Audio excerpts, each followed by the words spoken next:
Well, good morning, everyone, and what a morning it is. My name is Dr. David Brown. I'm the president of the academic medical centers across Mass General Brigham, and I am thrilled to welcome you to an extraordinary, just the sharing of some extraordinary news. I'm also really thrilled we're doing it in the Paul Russell Museum on our campus at Mass General Hospital, and even more thrilled that Dr. Paul Russell is actually here with us today. Dr. Russell, one of the fathers of transplantation in the world and the father of transplantation surgery across Mass General and Mass General Brigham, just couldn't be more delighted to reach this day with you right here in the museum named for you. So today we recognize a truly monumental milestone, one we hope is a giant leap forward, advancing transplant surgery to provide viable, readily available organs to patients who so desperately need them. Hope is something our patients cling to as they grapple with many complicated diseases, like end-stage kidney disease. Hope is what their families keep at the forefront of every thought, every conversation. And hope is what thousands of surgeons, scientists, clinicians, and supporters from across Mass General Brigham have worked on tirelessly for decades to instill in our patients. Last Saturday, following years and years of study, decades of study, months of planning and hours of surgery, hope became a reality for our patient, Rick Slayman, who underwent the world's first successful transplant of a genetically edited porcine kidney. I'm pleased to report that Mr. Slayman is feeling well and recovering nicely. I want to thank Mr. Slayman for placing his trust in all of us and for his courage during this experience. And I also want to express my deep appreciation for the staff, the scientists, the clinicians, and staff here at Mass General Hospital who are part of this remarkable achievement. Their steadfast dedication, commitment, and desire to improve the lives of our patients, like Mr. Slayman, and those who follow in the future, is inspiring for me, and I hope for all of you. And it highlights the heart and soul of what it means to work and provide care at Mass General Hospital and across Mass General Brigham, where research-infused and research-informed care is our differentiator. I'd like to now introduce Dr. Joran Madsen, Director of the MGH Transplant Center and co-director of the Center for Transplantation Science, who will talk a little bit more about the details of this groundbreaking surgery and how we got here. Joran.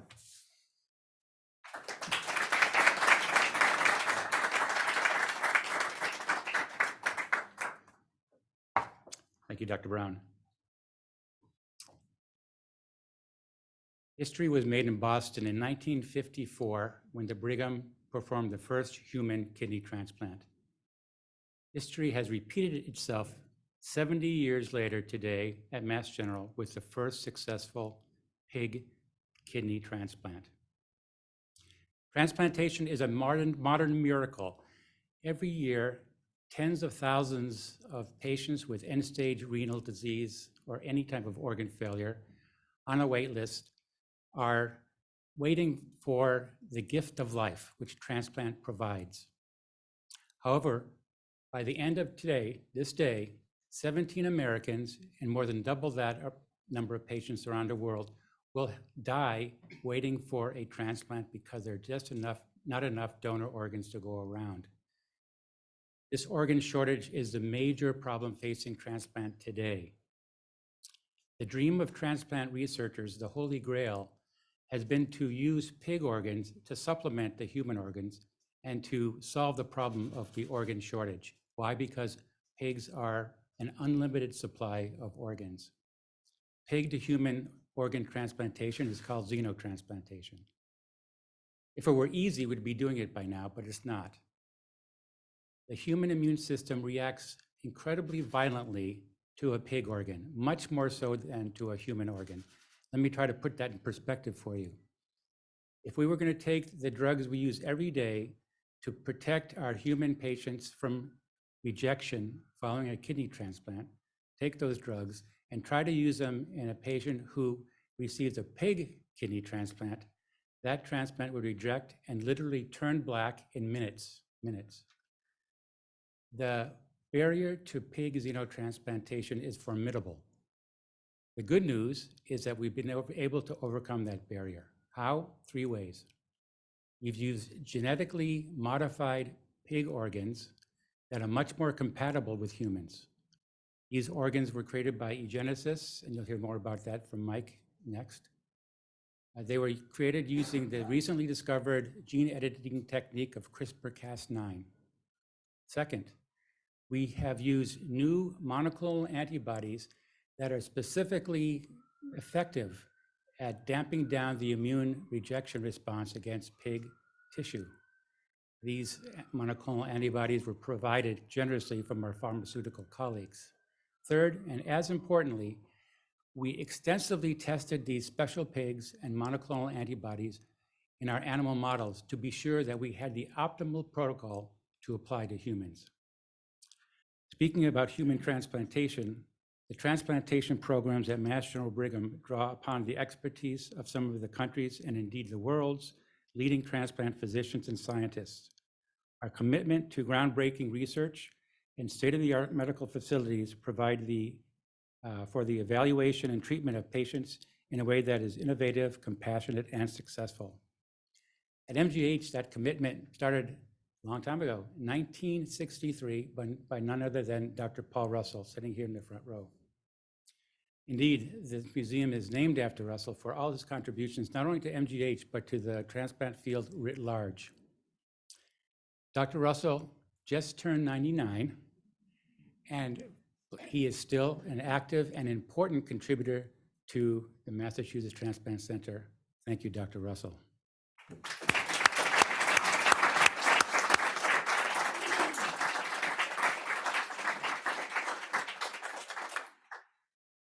Since the beginning, back in 1963, MGH has attracted the best and the brightest to study xenotransplantation. I liken their work to a mini Manhattan Project because MGH is the only center in the world that pursues xenotransplant across all organs, not just kidney, but liver, heart, lung, even islet cells. We also study the infectious disease aspects of xenotransplantation. It'd be way too long to name all the people involved, but we have some very important contributors here. I'd just like to call out Dr. David Sachs, Dr. Ben Cosme, Dr. Robin Pearson, Dr. David Cooper, Dr. Jay Fishman, Dr. Frank Delmonico. These people have really pushed the field forward, and today's success rests securely on their shoulders. But the real hero today, as all you know, is the patient, Mr. Slayman, Richard Slayman, along with his family. The success of this pioneering surgery, once deemed unimaginable, would not have been possible without his courage and his willingness to embark on a journey into uncharted medical territory. As the global medical community celebrates this monumental achievement, Mr. Slayman becomes a beacon of hope for the countless individuals suffering from end-stage kidney disease, and indeed opens a new frontier in transplantation. So with those introductory remarks, I'd like to invite Marcela Del Carmen, the president of Mass General Hospital and Mass General Physicians Association, to the podium. Marcela.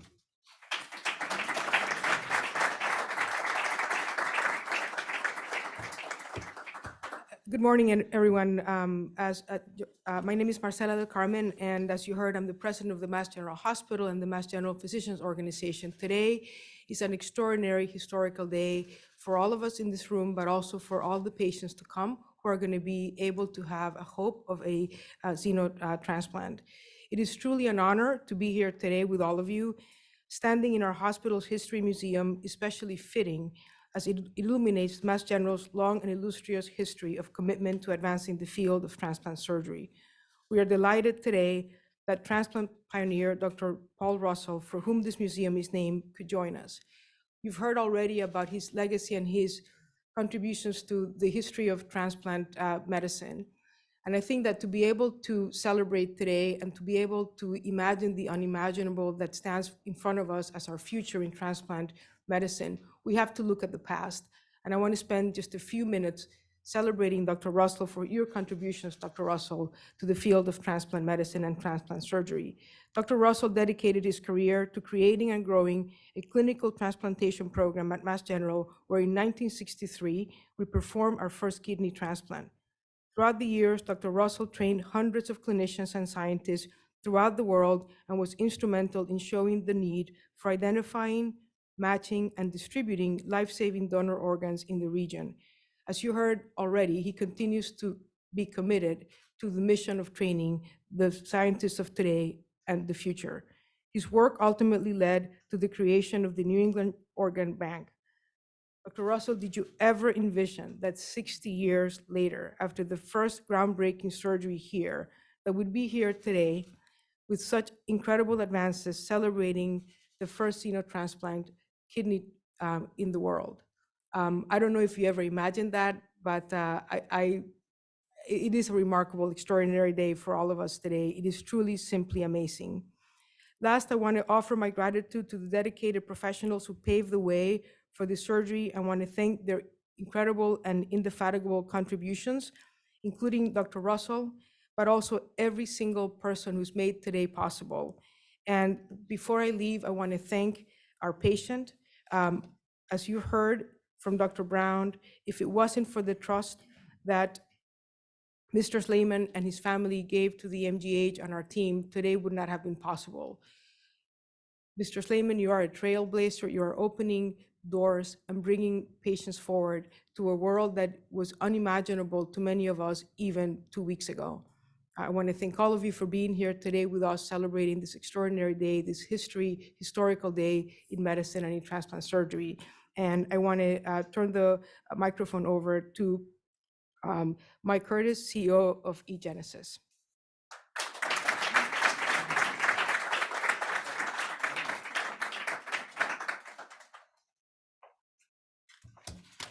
Great, thank you. So it's truly an honor to be here today representing the team at eGenesis and speak with you this morning about this historic achievement in medicine, science, and for the millions of patients that are suffering from kidney failure globally. At eGenesis, we are committed to revolutionizing the treatment of organ failure and transforming transplantation to a system that is more equitable for patients, where supply is no longer a barrier to access. This first ever transplantation of a genetically modified porcine kidney to a patient is an extraordinary leap for the field and our vision for a world in which no patient dies waiting for an organ.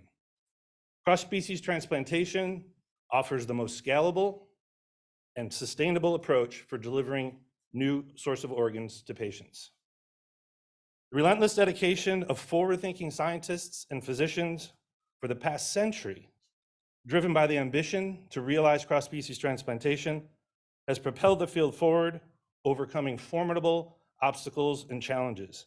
In recent decades, significant technological advancements spanning gene editing, next-generation sequencing, embryology, and immunosuppression has facilitated the creation of porcine donor organs, leading to progressive improvements in transplant outcomes. At eGenesis, we are harnessing the convergence of these technologies to produce donors that are human compatible. The donor kidney used in this transplant is appropriately sized for human recipients and carries 3 classes of genome edits. The first are a series of knockouts to reduce or eliminate the antigens responsible for hyperacute rejection. Second is the insertion of 7 human transgenes to control the regulatory paths related to rejection. And the third are the inactivation of endogenous retroviruses present in all pig genomes.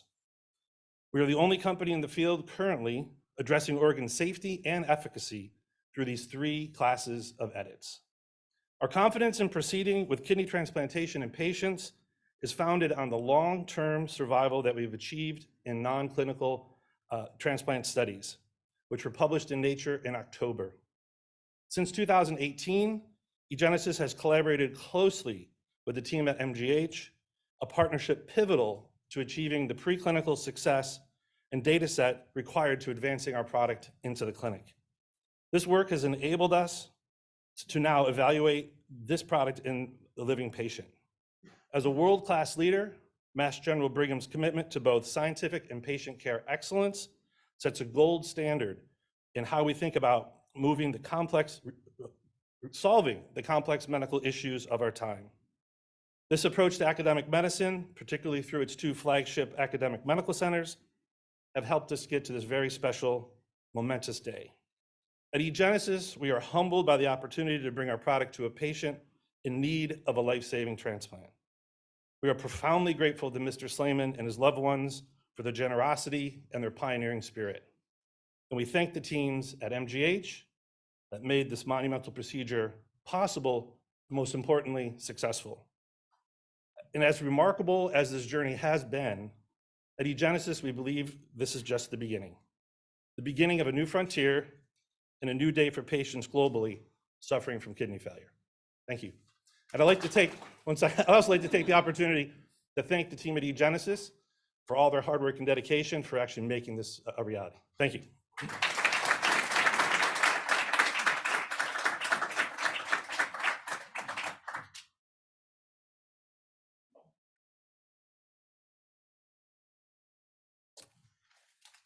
Now I'd like to introduce you to the important physicians who are taking care of Mr. Slayman. To my immediate left is Dr. Tatsuo Kawai, Mr. Slayman's primary transplant surgeon. Dr. Kawai holds the chair of A. Benedict Cosme Endowed Chair in Transplantation Surgery at MGH, and he's the director of the Legareta Center for Clinical Transplantation Tolerance. Next to him is Dr. Leo Riella. Dr. Riella is a medical director of the kidney transplant program at MGH, and he holds the Harold and Ellen Danzer Endowed Chair in Transplantation. And finally, next to him, Dr. Wynne Williams, a MGH transplant nephrologist. He's the associate chief of the Division of Nephrology here and a deputy editor at the New England Journal of Medicine. So I'm going to ask each of them to say a few comments before we begin the Q&A session. Tatsuo?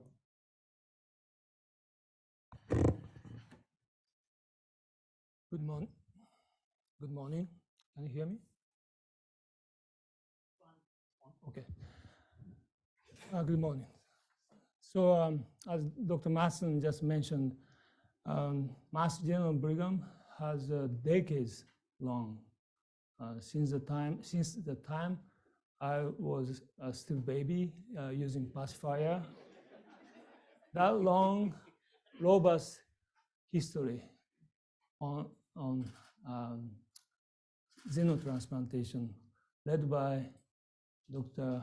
Paul Russell and David Sachs and Ben Cosme and David Cooper and Richard Pearson and Jay Fishman and Frank Delmonico and other many scientists here. It's Dr. Corbin too. So it's a countless scientists. I cannot name everyone because it takes all day long. But obviously, current success builds upon the groundbreaking achievements done by them.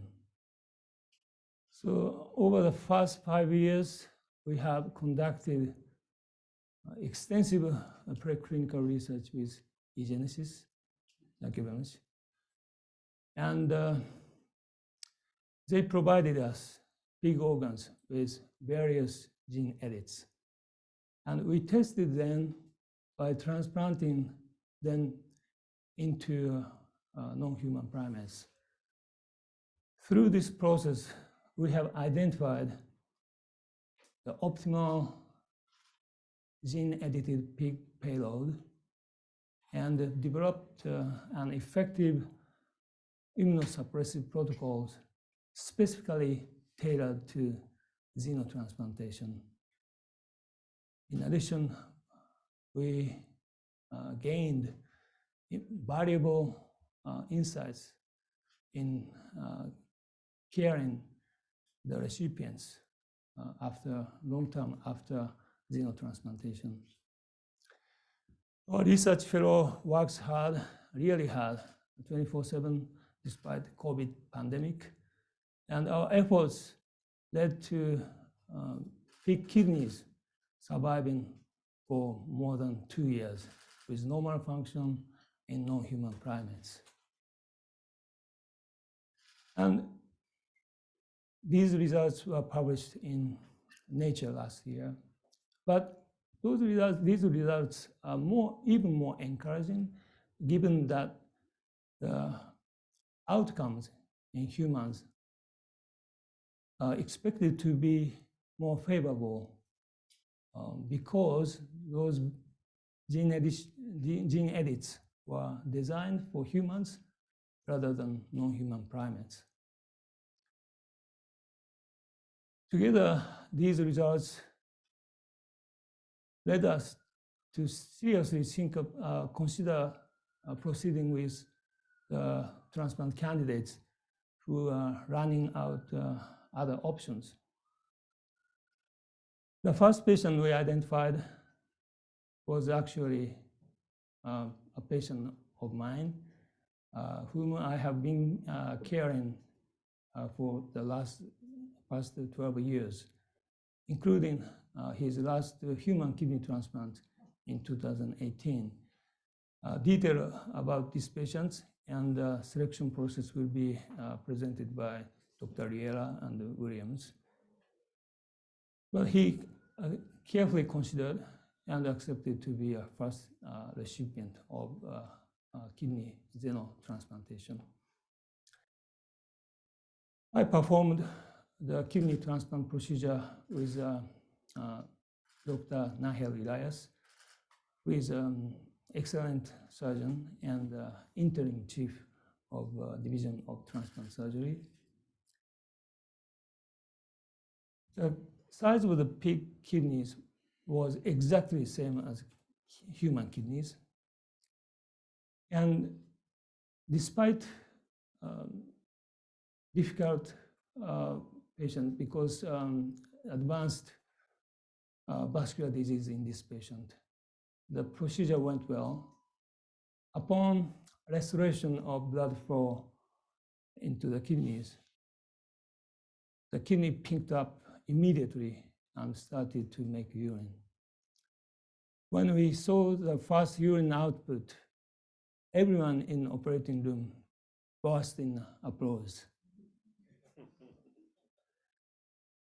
It was truly the most beautiful kidney I have ever seen. Thank you.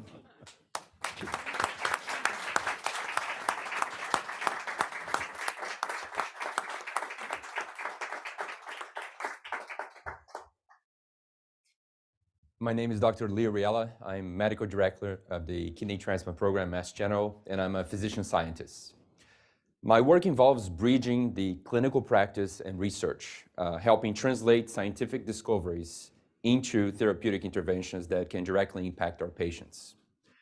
The transplant programs at Mass General Brigham share a commitment to pursuing the most advanced scientific and clinical transplantation research in the world.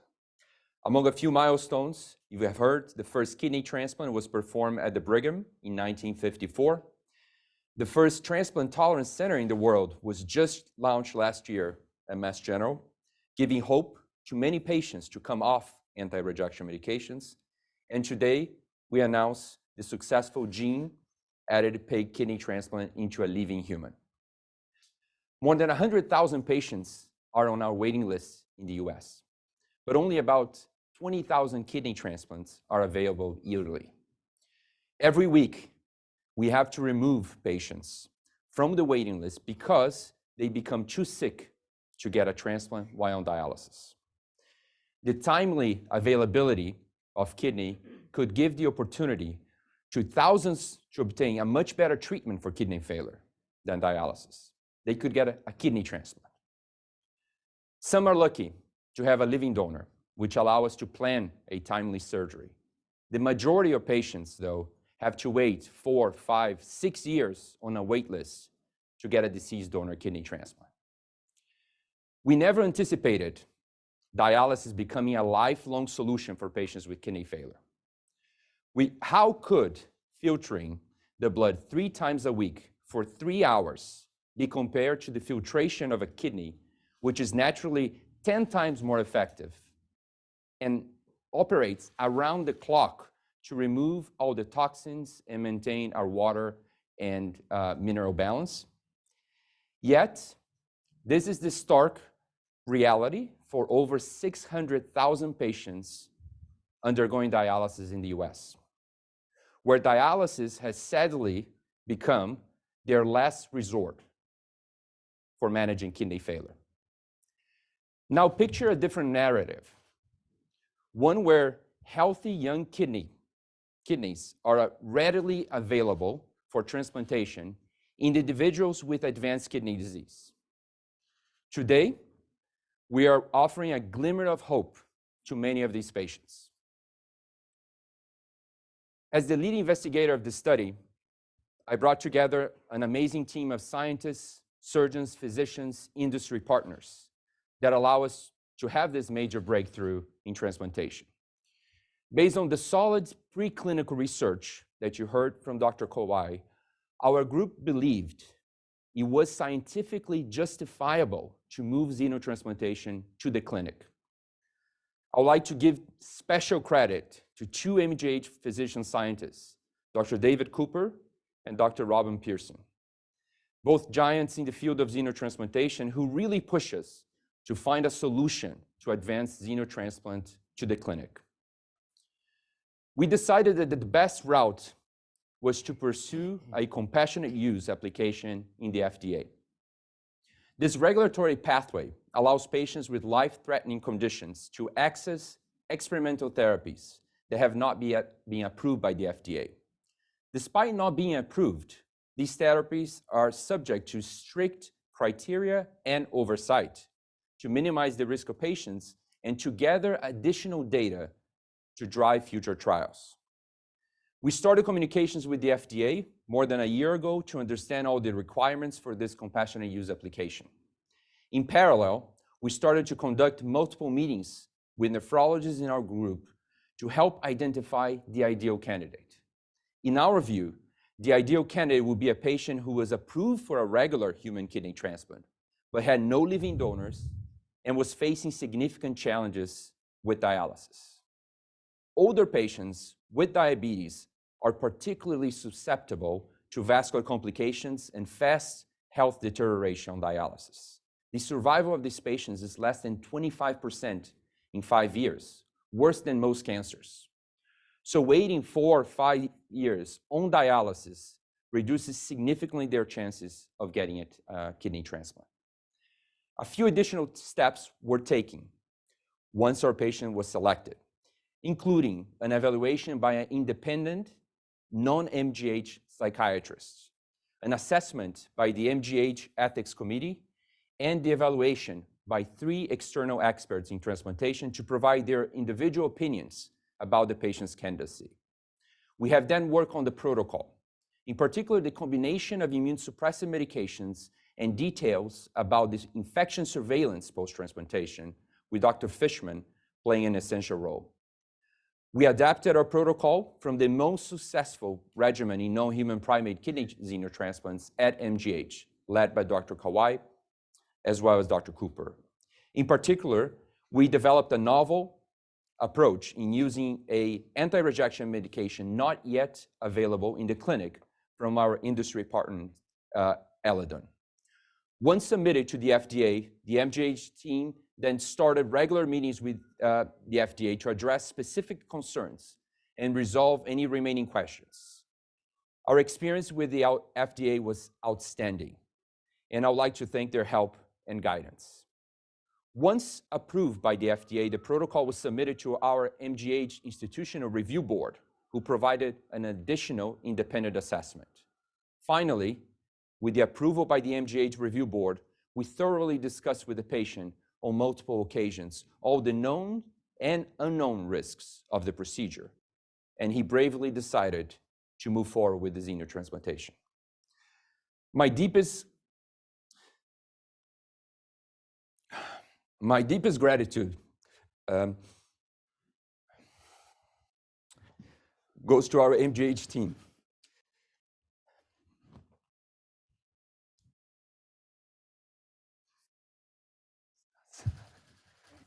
You did a great job.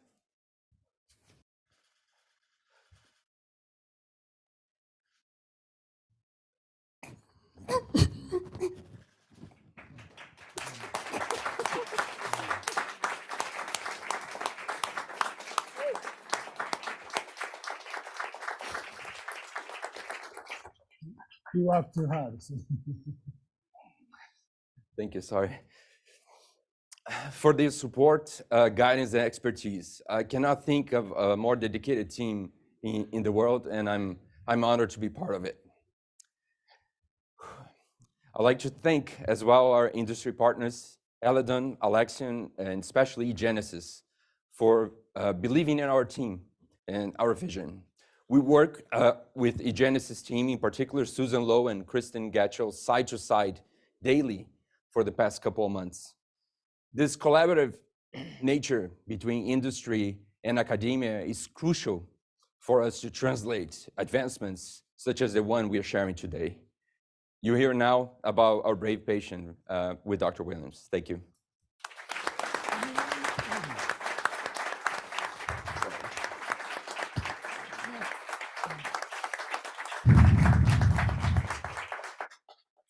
Good morning. I'm Dr. Winfred Williams. I'm the Associate Chief of the Renal Division here at Mass General Hospital, and I'm a transplant kidney specialist in the MGH Transplant Center.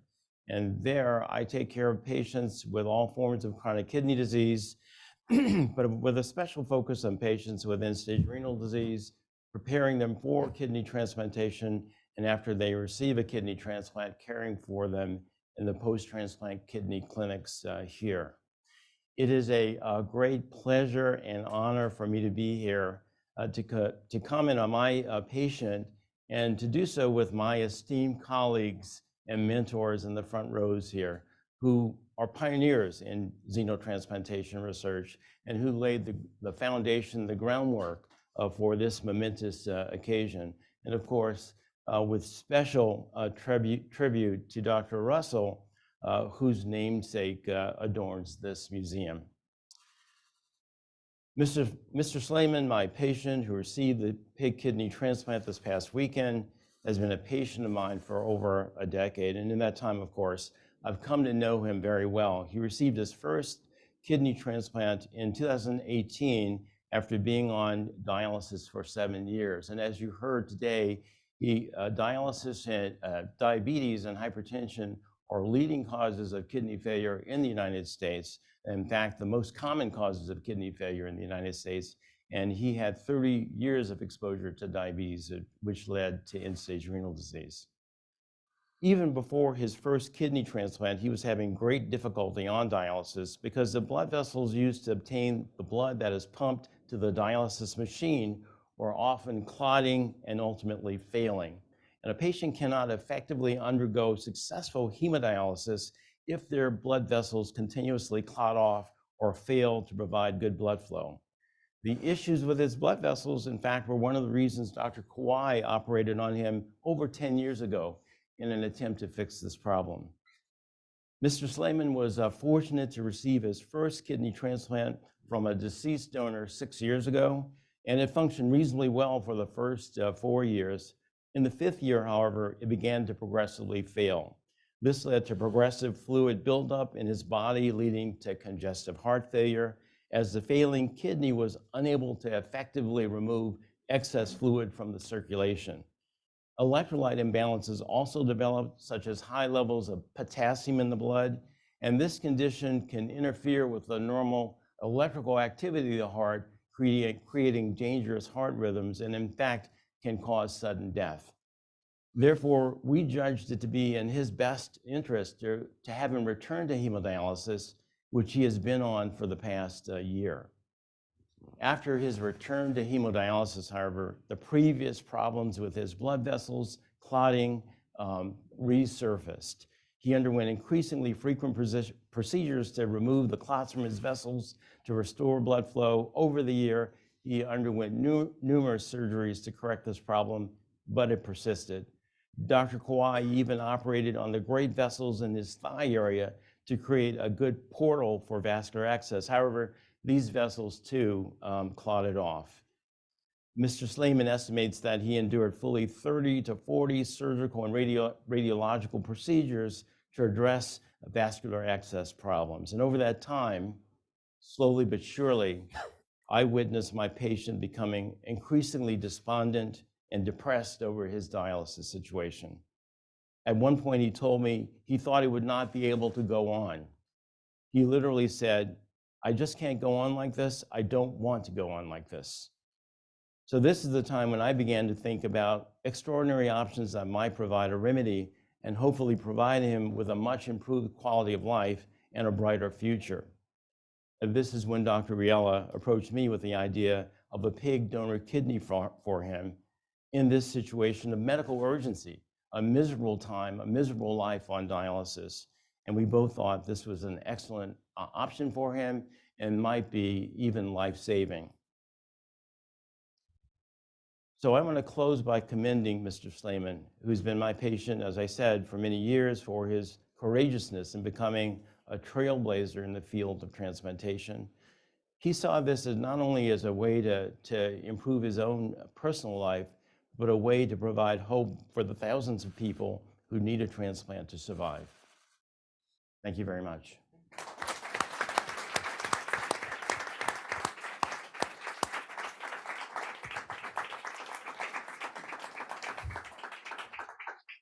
We'll now open the floor to questions. Please raise your hand and I'll try to get to as many as possible. Sir. Do you see a time when transplant first choice porcine or always secondary? And how long do you expect this to last?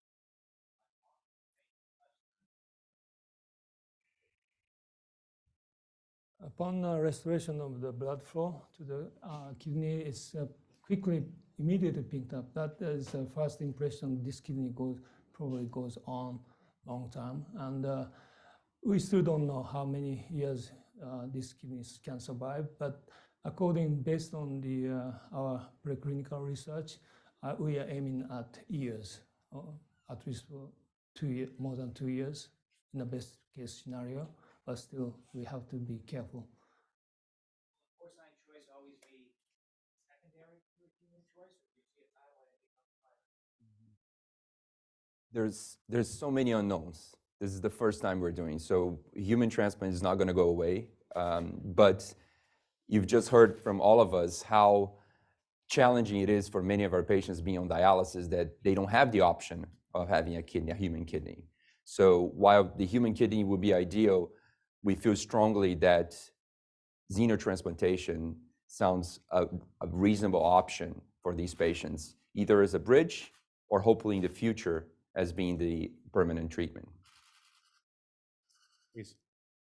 Could you say, well, let's take it, something about the health equity piece of this that was mentioned? And as long as Dr. Williams is taking the mic, if I could just tag on also, could you tell us a little bit more about Mr. Slayman?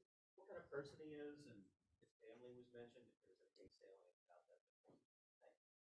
So let me address your first question, which I think is a dividend of this technological breakthrough and this innovation. So I think the continued success of this groundbreaking kidney transplant represents a true milestone in the sense that it also could be a potential breakthrough in solving one of the more intractable problems in our field, and that being unequal access for ethnic minority patients to the opportunity for kidney transplantation due to the extreme donor organ shortage and other system-based barriers. And so this health disparity has been the target of many national policy initiatives for over 30 years with only limited success, and an abundant supply of organs resulting from this technological advance may go far to finally achieve health equity and offer the best solution to kidney failure, a well-functioning kidney transplant to all patients in need. So this could be a true boon to help ameliorate and eliminate health disparities in kidney transplantation. Your second question in terms of who he is an amazing man in the sense that throughout all of this difficulty on dialysis, he is actively employed. You know, he is steadfast working at his point of employment. He is a member of the management team of the Department of Transportation, not Transplantation, Department of Transportation in Massachusetts. And so he's one of their system managers. Please. Can you give us an idea of how much the modified piece that you had to make, and what is this now a human kidney and transforming into a human kidney? And also, you mentioned one of the changes that you made is being able to suppress some of the pathogens present in the pig kidney. How much does that lead to reduce the risk of pathogen transmission to the general population? So the kidney, microscopically, when you look at it, it looks exactly like a human kidney. And it functions very similarly. But there are a few things that, based on the diversion 80 million years ago between humans and pigs, that are different. And so the genetic edits that have been made allow us to have a much more compatible kidney in terms of coagulation, in terms of the complement system, and it has removed some of the obstacles that we had faced in terms of hyperacute rejection. So these are special sugars that are only present on the pigs that we have antibodies against. And so if you remove those sugars, suddenly when these kidneys are placed, you don't have that immediate rejection happening. So I think these are three of the major changes that had occurred to make this a more humanized kidney. The second part is the part about the infection, which of course is a concern for many people. However, these pigs are bred in a very, very controlled environment. In addition to that, there were many genetic modifications or edits that inactivated certain viruses that are present in pigs, which are called the porcine endogenous retroviruses. And this creates just an extra level of safety for us to decide that's good enough and to move on into transplantation in humans. Mike, did you want to add anything to that? Yeah, and there were, I think, every 69 edits made, so that's quite amazing. Please.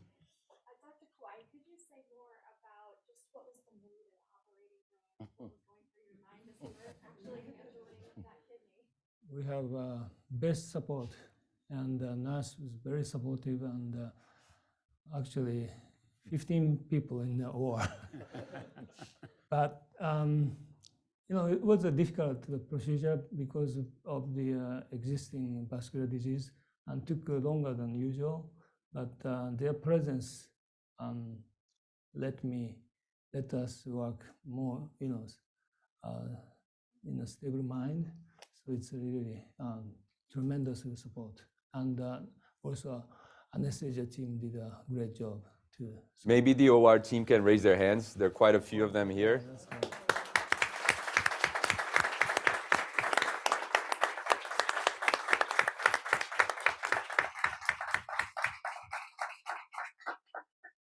I want to add that as a nephrologist, not a surgeon, Mr. Slayman said, "You better be there." So I was there throughout the entire surgical procedure. Dr. Kawai is consistently modest about this surgery. It was technically quite challenging because after you have 30 years of diabetes and hypertension and you've undergone a first kidney transplant that's failed, the vascular anatomy is really quite complex, can be diseased, and you have to find the right spot on the vessels to place to implant the kidney vasculature. So that's a challenge. And he's a big guy, so it took a lot of work in the OR. It was a high wire act in the OR, but it's a testament to the skill of our surgical team that we're able to really complete the surgery in only 4 hours and have a successful outcome.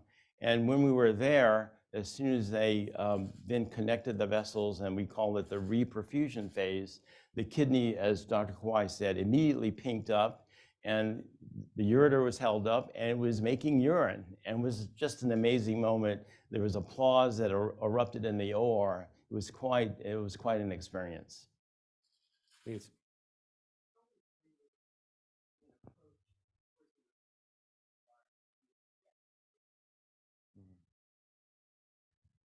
So the patient selection is, for us, was probably one of the most challenging aspects of this entire process. There's no perfect patient. And we talk a lot about the ideal, and unfortunately, many have health issues that could become a major challenge in moving forward. So we thought a lot about the age, about how they were doing on dialysis, and we ended up approaching less than 10 patients to discuss initially. But as we gather more information, for sure there were a handful, in particular, Mr. Slayman, that seems to be the ideal one.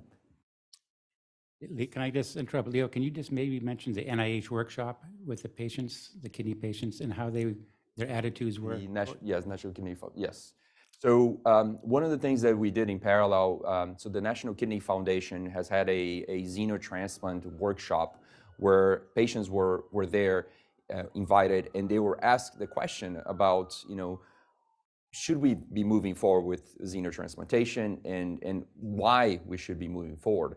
And the overall impression that we left at National Kidney Foundation was that majority of patients were very favorable, just because they didn't have any other options. And that seems to be really, a big hope for them in order to get rid of dialysis. I'm sorry, new person.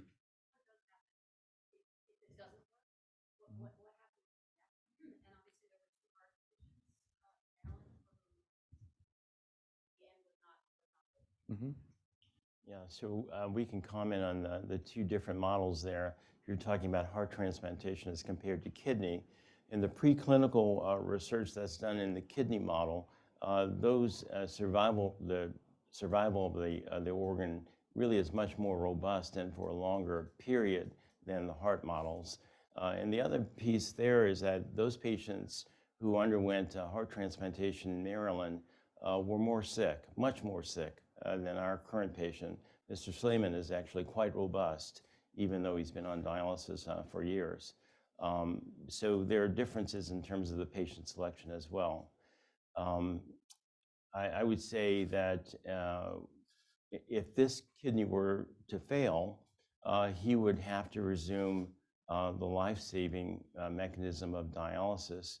Although you've heard about the challenges he's had on dialysis, it wouldn't be an ideal solution, but it would be a life-saving solution.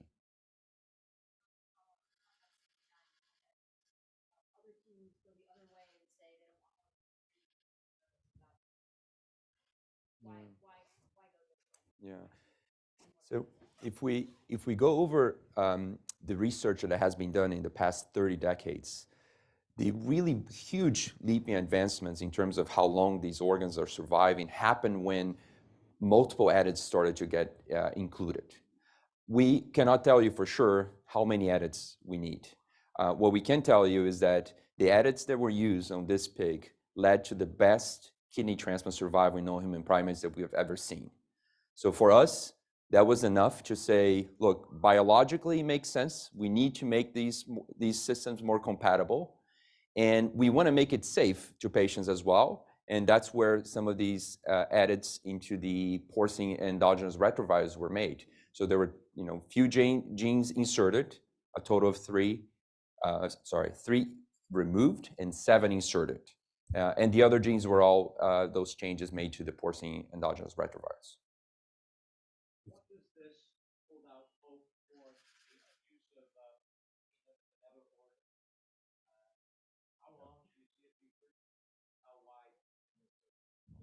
In the preclinical studies, still heart transplant is on the development, and still, I should probably Dr. Pearson can comment better, but still bit less than kidney survival. So we still have to do a lot more preclinical studies for heart on other organs. But in future, probably we will be able to find out a way to use those other organs too, but still need time. Of course, yeah. Yeah, that's what our goal. So this is a milestone. What are the next mile markers? What are the ultimate goals even longer? Well, one thing, you would want to take this to a larger clinical trial, right? This is a compassionate use, a one patient study, but you want to make sure that this is a safe modality for transplantation. And a larger clinical trial, a multi-center based trial, would go a long way to establishing the research efficacy for this model. What does it mean for the future of dialysis? I can take that one. Our hope is that dialysis will become obsolete. Dialysis will be like a ventilator for a patient with respiratory failure.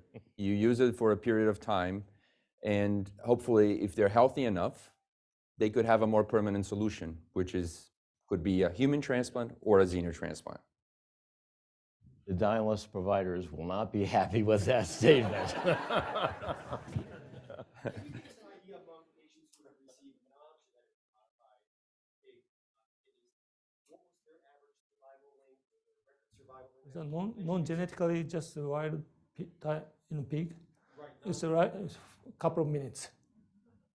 It's after transplant, immediately rejected and gone. So it's Hyper. Slayman has already broken the record for Oh. survival with a pig kidney. well, it's really This is the first one.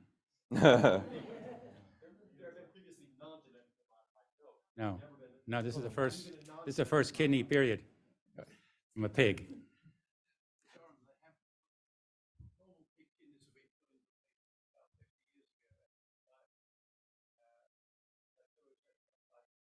Before my time. Yeah. Okay. Not much though. Any other questions? Yes. So how far in the future is that future without dialysis? It will take a little bit of time, but we're working towards that direction.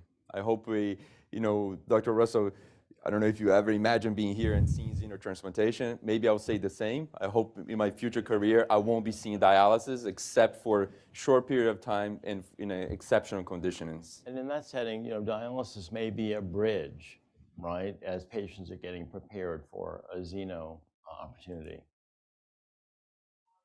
Not a lifelong treatment. Yeah. Do you see a day when whatever the organ is, no one dies waiting for a donor organ?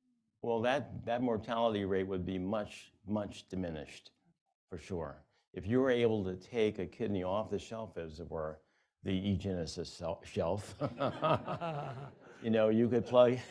you can plug it in as the need presented itself, and so patients would not have to languish on a waiting list and experience all the complications that attend dialysis and waiting for long periods of time as well. Yes. Last question.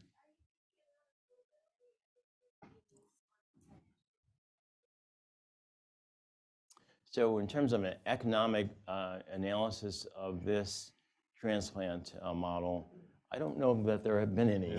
But Well, maybe we can just talk about comparing transplant with dialysis. And clearly, transplant has a much better potential in reducing costs than dialysis. And this has been a major initiative of the government, even in trying to push us to do transplant. However, without organs, we cannot do it. So I think we gotta find a way of moving this forward and working with our partners in industry to make it happen. you can imagine that the expense associated with this first transplant is really enormous. But that once it becomes, routine, second nature, that cost structure will diminish. I'd like to thank you for the whole Transplant Center for coming today and sharing this exciting news with us. Thank you.